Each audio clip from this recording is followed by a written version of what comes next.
Hello everyone, नमस्ते। Welcome to profit by India, जहां हम आज एक बहुत इंपॉर्टेंट मुद्दे पे बात करने वाले हैं। I have been hearing a lot of chatter again about IT sector का क्या होगा। देखा ये स्टॉक क्रैश हो गए, आईटी में रिजल्ट्स नहीं आ रहे हैं। तो आप लोग आज उठ रहे हो क्या? आईटी सेक्टर कोविड के बाद जब ग्रो कर रहा था, जब 40-40% सीएजीआर आ रहा था, तब आप लोग सो रहे थे, मतलब सब लोग। एनीवे, इस पे बात करेंगे। बिफोर आई मूव फर्दर, अभी मुझे हर वीडियो में आपको ये रिमाइंडर देना पड़ेगा। नहीं, मैं आपको सब्सक्राइब करने के लिए कभी फोर्स नहीं करूंगा। I have never done that, never will. And हम चलते रहेंगे अपने स्लो एंड स्टडी पेस पे। 15,000 सब्सक्राइबर हैं। आपको चैनल से कुछ भी अगर अच्छा वैल्यू मिले तो आप सब्सक्राइब करें। और अगर आप सब्सक्राइबर हैं, रेगुलर व्यूअर हैं, तो जरूर गो टू आवर डिस्क्रिप्शन, उसमें मेंबर्स का लिंक है। एक बार वीडियो देख लें, जो टॉपिक आपको पसंद है। वैसे इस वीडियो का कंटिन्यूएशन और डिटेल्ड एनालिसिस मेरे मेंबर्स ओनली सेक्शन में है। सो आप लोग जब चाहो आफ्टर वॉचिंग दिस वीडियो को देख सकते हो। हमने पूरा आईटी सेक्टर का एक उसकी नस पकड़ के उसको एनालाइज किया है। और ऐसे बहुत वीडियोस है, मतलब मेंबर सेक्शन पूरा भरा हुआ है वीडियोस से। सो फर्स्ट थिंग्स फर्स्ट, आप लोगों के लिए बहुत अच्छी खबर है, specially for people who have their own small business in India. As I had mentioned in one of my earlier live chats, I have been, toying with this idea and thinking about it कि इतना सारा यहाँ मुंबई में हमारे contacts हैं, venture capital firms है, plus merchant bankers है जिनको मैं जानता हूँ पर्सनली। सो आप इंडिया में कहीं भी हैं, कोई छोटा बिजनेस कर रहे हैं, अगर 3 साल के ऊपर आपका बिजनेस चल चुका है और उसके सेबी के गाइडलाइंस है, उसका लिंक मैं शेयर कर दूंगा। एक बार वो गाइडलाइंस गो थ्रू कीजिए। If you feel you want to go for an IPO, I can help you do that. आपको बस ये करना है कि कमेंट में मुझे लिखना है that your name and your details, and we will connect you to the right merchant banker. And ऐसा नहीं कि मैं आपको कनेक्ट करके छोड़ दूंगा या मेरा काम हो गया। नहीं नहीं, मेरे साथ जितने लोग आईपीओ में अगर आप जाओगे, आपकी कंपनी बनेगी, जाएगी आईपीओ में, तो हैंड होल्डिंग करके, आपको मेंटोरिंग करके, एंड ऑफ द डे पूरा प्लग एंड प्ले करके, लास्ट तक, जिस दिन, जब तक आप बॉम्बे स्टॉक एक्सचेंज के वो बेल रिंगिंग में नहीं आओगे, तब तक मैं आपके साथ खड़ा रहूंगा। This is not a service as such.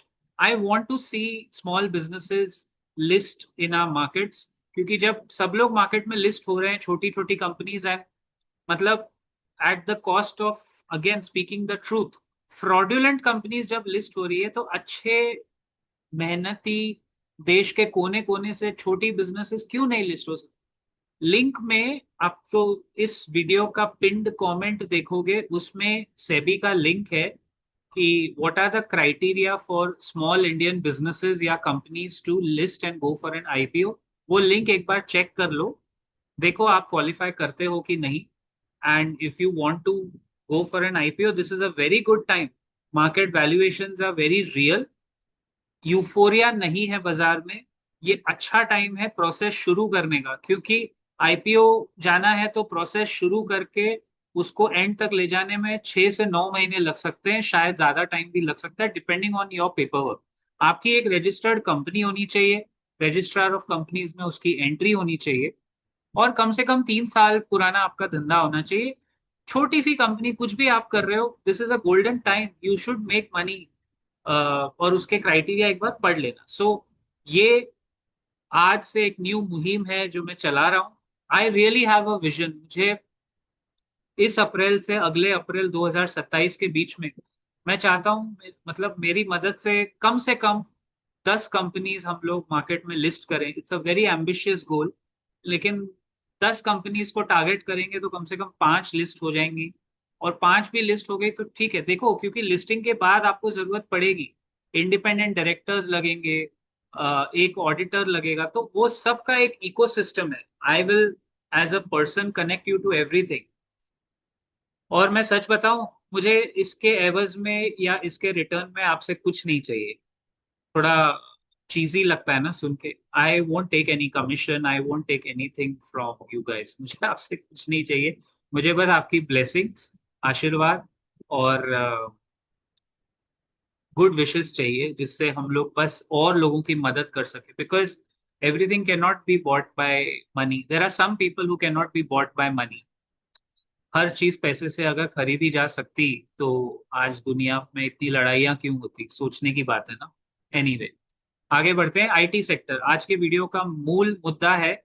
Sorry मैंने इंट्रोडक्शन में थोड़ा ज्यादा टाइम लगा दिया, बट आईटी सेक्टर आपको लग रहा होगा ना कि ये तो सेक्टर गया, एआई के बाद ऐसा हो गया। And you can counter argue और you can give me your counter argument कि भाई 2021-22 में एआई का इतना बवाल थोड़ी था। सही बात है, तो याद करो, just zone out and zoom out a bit, और याद करो और मुझे बताओ 2021-22 में कौन सा सेक्टर था जो बूम कर रहा था और आज उसका क्या हुआ। याद आ रहा है कुछ? हम लोग कोविड से बाहर निकल रहे थे, बाइजूस का नाम चल रहा था, everything was about ed tech. क्या हुआ एड टेक का? सारा वैल्यूएशन गया ना तेल लगाने। आज एआई का जो बूम चल रहा है, मार्क माय वर्ड्स, एआई बहुत जरूरी है। I am all for good tech, लेकिन एआई कितना रेवेन्यू बिल्डिंग मॉडल है, ये एआई का बबल जब फूटेगा, अभी तक वो फूटा नहीं, वो स्टेज नंबर 4 या 5 पे है out of the 7 stages, but वो जा रहा है फूटने की तरफ। जब ये ग्लोबली एआई का बबल फूटेगा, इंडियन आईटी स्टॉक्स जो एक्चुअली एंटी एआई नहीं है, लेकिन अगर एआई से रेवेन्यू क्वेश्चन मार्क है, तो इंडियन आईटी के लिए फ्यूचर बड़ा ब्राइट है। आप हमेशा याद रखो, 25 साल से देख रहा हूं मैं मार्केट, जो सेक्टर जिस वक्त अंडर वैल्यूड होता है, उस वक्त आपको उसके ईटीएफ्स और उसके म्यूचुअल फंड्स में प्राइसिंग बहुत अच्छी तगड़ी मिलती है। लेकिन फिर अगर उस प्राइस में कोई एंट्री लेगा, ये इंपॉर्टेंट है, आधा ज्ञान मत सुनो, कोई अगर एंट्री लेगा ना, उसका फिर दायरा कम से कम 15 साल का होना चाहिए। जैसे फॉर एग्जाम्पल 2021-22 के बूम के बाद आईटी गिरा, 2024 में भी गिरा। अगर आप 2024 में भी एंट्री लेके बैठे हो या 2021 से निरंतर एसआईपी कर भी रहे हो, चलो मैं मानता हूं आपने बूम टाइम से भी एसआईपी किया, 2021 के पीक से भी कर रहे हो, आपको ज्यादा मूवमेंट तो दिखा नहीं होगा आपके फंड में भी, है ना? आईटी के कोर आईटी म्यूचुअल फंड में भी ज्यादा मूवमेंट नहीं दिखा होगा, बीच में स्पाइक्स दिखे होंगे। तो ये क्या दर्शा रहा है कि वो sector is here to stay. India का IT exports is $225 billion as of last year, and it is growing every year at 12%। अभी एक डेंट अगर आता है तो आपको भाव अच्छा मिलता है, उसका फायदा आप तब उठाओगे 2021 से 2036, 15 साल का होराइजन है ना, 5 ही साल हुए ना, 10 साल बैठे रहो। मतलब ऐसा क्या है कि आपको पैसे की ग्रोथ भी चाहिए और आपको सेक्टर भी, हाँ भाई मैं हर साल देखूं तो वो सेक्टर कोई आपका बच्चा थोड़ी है जो हर साल ग्रो होता हुआ दिखेगा आपको। म्यूचुअल फंड्स या sectoral investments don't work like that. जैसे टूरिज्म है, उसकी मैं अक्सर बात करता हूँ, अभी ग्रो होता हुआ नहीं दिख रहा है, लेकिन आपको किसने ये गारंटी, आप ये गारंटी के साथ बोल सकते हो 10 साल बाद टूरिज्म इंडिया में बढ़ेगा नहीं? आज से 10 साल पहले अगर कोई आपको कहता कि गोल्ड या सिल्वर में लगा ले मल्टी बैगर हो जाएगा, तो आप लगाते पैसे?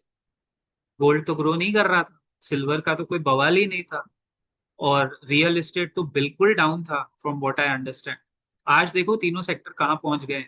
So guys, history teaches us, अगर आप हिस्टोरिकल डेटा पैटर्न्स फॉलो करें, कि जब जो सेक्टर डाउन होता है, अगर उस सेक्टर में कोई स्ट्रक्चरल प्रॉब्लम नहीं है, समझाता हूँ, एआई के आने से क्या आईटी यूज करना हम बंद कर रहे हैं? क्या हमारी आईटी कंपनीज, इन्फोसिस, टीसीएस वाले, जैसे सुशील केडिया का डायलॉग था, मैं उनसे चुरा रहा हूँ ये लाइन, मतलब उनको लेके कोट कर रहा हूँ, चुराना इज द रॉन्ग वर्ड। जब मेरा ओरिजिनल होगा मैं बताऊंगा कि मोस्टली मेरा ओरिजिनल ही है ये, लेकिन सुशील केडिया का लाइन है कि इन्फी और टीसीएस वाले क्या पान पट्टी की दुकान पे चूना लगाते हुए दिखेंगे क्या आप? Guys, it's a cyclical downturn, and it has happened over the years. Okay, तो ऐसा नहीं है कि पहली बार हुआ है। जब 2001 का 25 साल पहले जब डॉट कॉम बबल बर्स्ट हुआ था, वो क्रैश जो आईटी में आया था, उस टाइम भी सब लोग यही बोलते, तभी हम लोग नए नए मार्केट ट्रैक कर रहे थे, हमारी तो शुरुआत ही 9/11 अटैक के बाद मार्केट ट्रैक करने से हुई है, सोचिए। This year and 9/11 it will be 25 years of that horrendous day. सब लोग का यही कहना था, अरे इंडियन आईटी तो खलास हो गया। तभी भी इंफोसिस थी, तभी भी टीसीएस थी, और वो शायद ऐसे ही 50-50% डाउन थे बाय द वे। सब लोग का यही कहना, क्या हुआ? वहां से सारी कंपनीज इवॉल्व हुई, new IT companies I. IT by nature of the business is evolution. Charles Darwin की थियरी ऑफ एवोल्यूशन याद है? बहुत डीप थॉट है ये, बहुत बड़ा थॉट एक्सपेरिमेंट है, लेकिन आप समझो इस बात को। हमारी जिंदगी में as a human being, every 100 years या every few years we have evolve. Human beings are the only species जो इवॉल्व होते हैं और उनके पास क्षमता है कि वो इवॉल्व हो और अपनी जिंदगी बेटर बनाए। नहीं तो हम भी डायनासोर्स की तरह निकल लिए होते। The only thing that keeps a human being going is evolution, and IT is a living example of that. समझाता हूँ कैसे। 1950 से लेके आज हम 2026 में आ गए, 75 years प्लस। इंसान की फितरत सेम है, नीयत सेम है, लालच ग्रीड सेम है, भूख हंगर सेम है। बच्चे पैदा होने में आज भी 9 महीने ही लग रहे। प्री मैच्योर 7 months छोड़ दो, खाना उतना ही खाते हैं हम। जिंदगी का लाइफ स्पैन और कुछ कम तो नहीं हुआ है, बढ़ा ही है। एवरेज लाइफ एक्सपेक्टेंसी तो बढ़ी ही है ना, because of better availability. Job opportunities कम कंपेयर टू 75 साल पहले तो बड़ी ही है, कम तो नहीं हुई है। हाँ, अभी दिक्कत दिख रही है, लेकिन वो ओवर अ होलिस्टिक पीरियड तो बड़ी है। तो अगर सब कुछ सेम है या बेटर हुआ है, तो आपके जिंदगी में एक्चुअली बदला क्या? तभी भी वॉर हो रहे थे, आज भी वॉर हो रहे हैं। तभी भी मारकाट मची थी, आज भी मारकाट मची है। तभी भी पॉलिटिशियंस धोखा दे रहे थे, आज भी धोखा दे रहे हैं। तभी भी आपके देश में बेफिजूल के डिवाइसिव पॉलिटिक्स, पहले ब्रिटिश खेलते थे, फिर दूसरी पार्टी ने खेला, फिर आज ये रूलिंग पार्टी सब कर रहे हैं। तो बदला क्या है? अगर कुछ जिंदगी में बदलता है जो आपको हेल्प करता है to evolve, it is technology, and we have to admit. मेरी जनरेशन ने पूरा ये एवोल्यूशन देखा है। 1980s का सीडी रोम, इतना बड़ा बड़ा वो डिस्क आता था, ऐसे रेक्टेंगल में। आप लोग, कम लोगों को याद होगा, मुझे कमेंट्स में बताना। ऐसे रेक्टेंगल का डिस्क आता था, फिर सीडी रोम आया, छोटा होता गया। फिर वो फ्लॉपी डिस्क आती थी, 1.33 MB, छोटी सी फ्लॉपी डिस्क जो आज सेव आइकॉन है हमारा। उसके बाद हम घुसे पेन ड्राइव कल्चर में, CD ROM, Windows 95, Windows 97, Allan Border's cricket. फिर हम घुसे पेन ड्राइव में। फिर ब्रॉडबैंड इंटरनेट आया। ब्रॉडबैंड के पहले, सॉरी, वो डायल अप इंटरनेट था जिसकी पूजा करनी पड़ती थी, फिर जाके वो कनेक्ट होता था कमबख्त, और एक मेल जाता था। फिर डायल अप के बाद ब्रॉडबैंड आया, ब्रॉडबैंड के बाद लीज लाइन आई, फिर लैन कनेक्टिविटी आई, फिर वाईफाई वाईमैक्स आया, फिर अभी आज हम लोग 4G 5G में आ गए। So we guys 1980s born have seen the complete transition। पूरा ट्रांजिशन हमने देखा है, और हम लोग इवॉल्व होते गए, बदलते चले गए। तो आईटी भी, और आईटी ही अपने आप को इवॉल्व करता है। क्योंकि वॉर मॉन्गरिंग वाले तो इवॉल्व नहीं हुए, वो तो अभी भी उसी 500 साल पुरानी सदी में बैठे हुए, 5वीं 5th century BC की सोच में बैठे। So Indian IT will evolve, इसमें कोई दो राय नहीं है। मार्केट करेक्ट क्यों हो रहा है? क्योंकि it's a game of valuation. For example, जो कल मैं यूट्यूब शॉर्ट में बता रहा था, लुक एट इन्फोसिस। इन्फोसिस 2,000 रुपए तक टच करके आया है, माइंड यू, पिछले 5 साल में। आज वो वहां से ऑलमोस्ट आधा हो गया, और ये 5 साल में 3 बार हुआ है।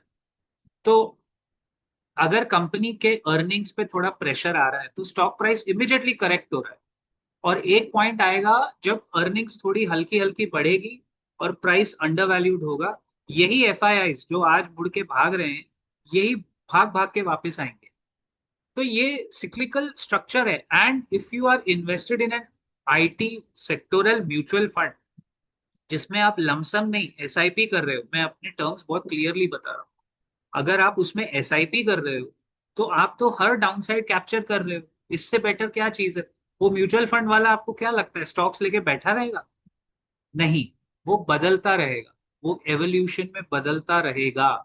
और आईटी में सबसे बड़ी बात जो बहुत कम लोग समझते हैं, रिटेल इन्वेस्टर्स, ठीक है, we have a hold on this sector so I can speak about it, but बहुत कम लोग ये बात समझते हैं कि आईटी में, मैं बार बार यही बात आपको बताता हूँ। Small cap IT is different, mid cap is different, large cap is a completely different story. कैसे?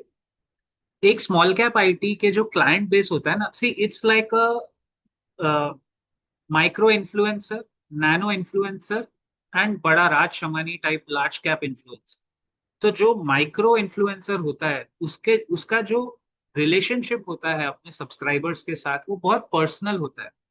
जैसे मैं लाइव चैट पे देखते हो आप कितने लोग कुछ महीने साल बाद ज्वाइन करते हैं, बट मैं उनको नाम से पहचानता हूँ। Most of the people who are active I know them by their YouTube names.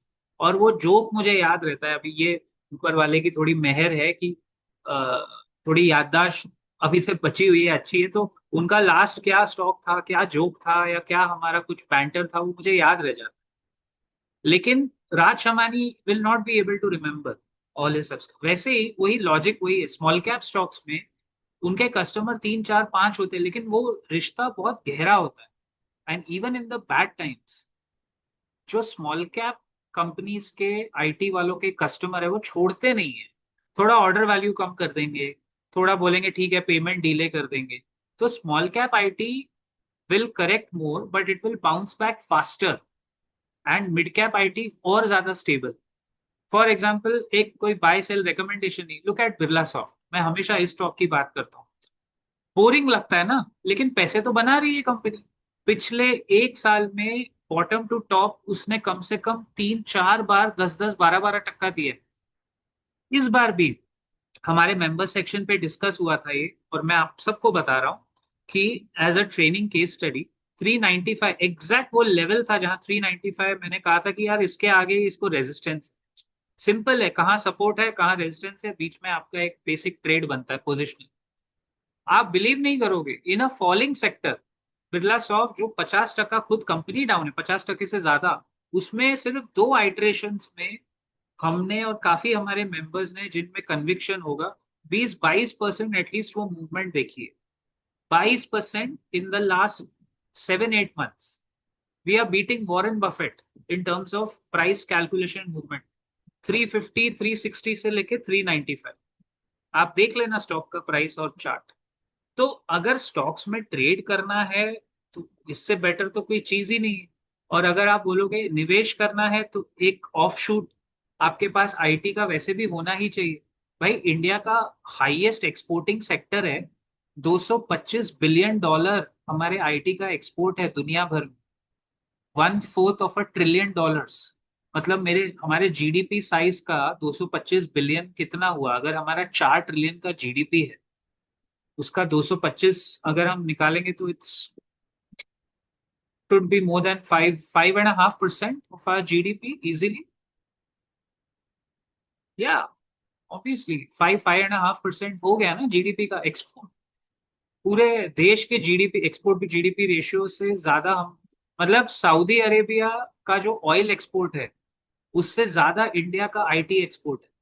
ये सेक्टर इतना बड़ा है कि मैं ये नहीं कहूंगा it's too big to fail, but valuations correct होंगे, प्राइसेस नीचे आएंगे, फंड मैनेजर को अच्छा एनएवी जमा करने गबागब मौका मिलेगा, वो लोड अप करेगा, फंड का एनएवी ऊपर जाएगा, और इवेंचुअली जब आपको रिटर्न्स अच्छे मिलेंगे, अगर आप 15 साल के लिए प्रतिबद्ध हैं तो आपको अच्छे रिटर्न मिलेंगे।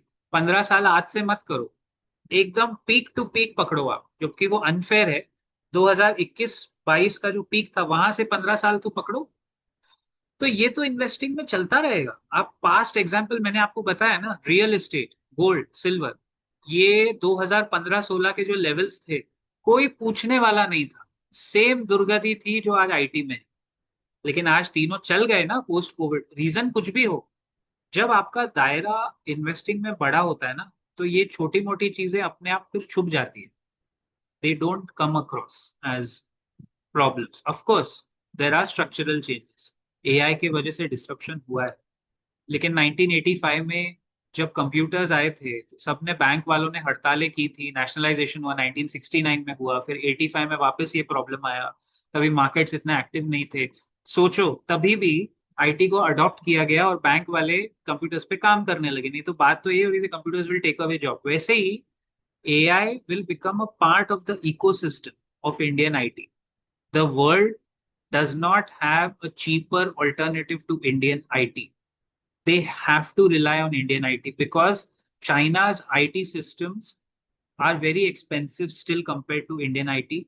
And Filipinos, Vietnam, सिंगापुर वगैरह वगैरह में प्राइस आर्बिट्राज इतना है नहीं। इंडियन आईटी में आज भी आपको क्वालिटी और प्राइस का एक अच्छा संतुलन मिलता है, इसीलिए हमारा आईटी बेटर कर रहा है। इस विषय में अगर आप डिटेल्ड एनालिसिस चाहते हो, so do check out our members only section video. And इस वीडियो के पिन कमेंट में जरूर देखना the criteria, SEBI's criteria for listing your company. I think आपका छोटा बिजनेस है, आप कुछ भी कर रहे हो, एज लॉन्ग एज आप टैक्सेस भर रहे हो, कॉर्पोरेट टैक्स दे रहे हो, छोटा सा बिजनेस है, जीएसटी वगैरह सब कर रहे हो टाइम टू टाइम, तो आपको कंसिडर करना चाहिए कि मैं आईपीओ करूं, मार्केट से पैसे रेस करूं और अपना धंधा बढ़ाऊं। क्योंकि ये जब इन्फ्लेशन, ग्रोथ में कमी, यही टाइम अच्छा होता है लिस्टिंग के लिए। आपको एक अच्छा वैल्यूएशन शायद मिल सकता है, डिपेंडिंग ऑन योर बिजनेस, बहुत सारे factors, but at least we can discuss about, right. And जब मार्केट बुल रन में फुल फ्लो में होता है तभी सब कंपनीज लिस्ट करने आएगी, तभी मजा नहीं आएगा, तभी आप भेड़ चाल में आपकी कंपनी दिखेगी भी नहीं। आईपीओ में कंपनी दिखेगी अभी, अगर उसमें वाकई में दम है। और मैंने कहा ना, अभी शुरुआत करोगे तो 9 महीने बाद लिस्टिंग होगी, तो उसका प्री प्रोडक्शन बहुत लंबा है। I see you in the next video very soon, my viewers and subscribers. And Indian IT की चिंता मत करो, ये कोई एफएमसीजी से ऐसा सेक्टर नहीं है। एफएमसीजी जहां मार्जिन 10-12% है, वो भी कभी टूटा नहीं है। आईटी के मार्जिन बहुत ज्यादा है फिलहाल, it's a margin pressure, but of course it will pivot and bounce back. One last point, you know why it is easy for Indian IT companies to change track? Because उनके investments कहीं फैक्ट्रियों में नहीं है, कहीं उनके hard assets नहीं है, एवरीथिंग इज लिक्विड। तो लिक्विड एसेट्स को मूव करना, सॉफ्टवेयर को पिवट करना ज्यादा आसान है बनिस्पत इसके कि मैं अपनी फैक्ट्रियां बंद करूं, मैं नया लैंड ढूंढूं, मैं सरकार को वापस परमिशन के लिए उनके आगे पीछे चक्कर लगाऊं, 50 जगह जाके धक्के खाऊं। ये सब की जरूरत नहीं है, सब कुछ पिवटेबल है इजीली। जय हिंद, जय महाराष्ट्र।